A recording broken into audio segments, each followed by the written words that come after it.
अस्सलाम वालेकुम नाज़रीन, मैं हूं कामरान खान और आप देख रहे हैं शो न्यूज़। आपको बताते चलें कि डॉक्टर शाहिद मसूद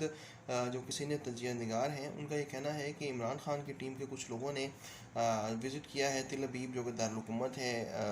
इसराइल का। इस हवाले से उनका कहना है कि इमरान खान कहते हैं कि उन्हें जो है खुफिया एजेंसियाँ रिपोर्ट देती हैं। अब ये इमरान खान का स्वाबदीद है कि वो रिपोर्ट तलब करें कि उनकी 52 रुकनी काबीना में से कितने मुंतखब और कितने गैर मुंतखब अरकान, यानी कि जो मुआवन खसूसी हैं लेकिन वो पार्लियामेंट का हिस्सा नहीं है, उन्होंने दौरा किया है। क्योंकि इस वक्त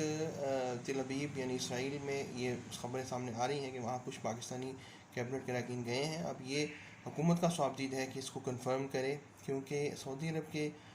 दौरे के बाद, जो कि सऊदी अरब का दौरा किया वज़ीर आज़म ने इसराइल के, उसके बाद ये अफवाहें भी सामने आई और ये मुतालबात भी सामने आए कि पाकिस्तान भी तस्लीम करे सऊदी अरब को। लेकिन मेजर जनरल बाबर इफ्तिखार, जो कि DGISPR हैं, उन्होंने ये कहा कि चाहे सऊदी अरब भी तस्लीम कर ले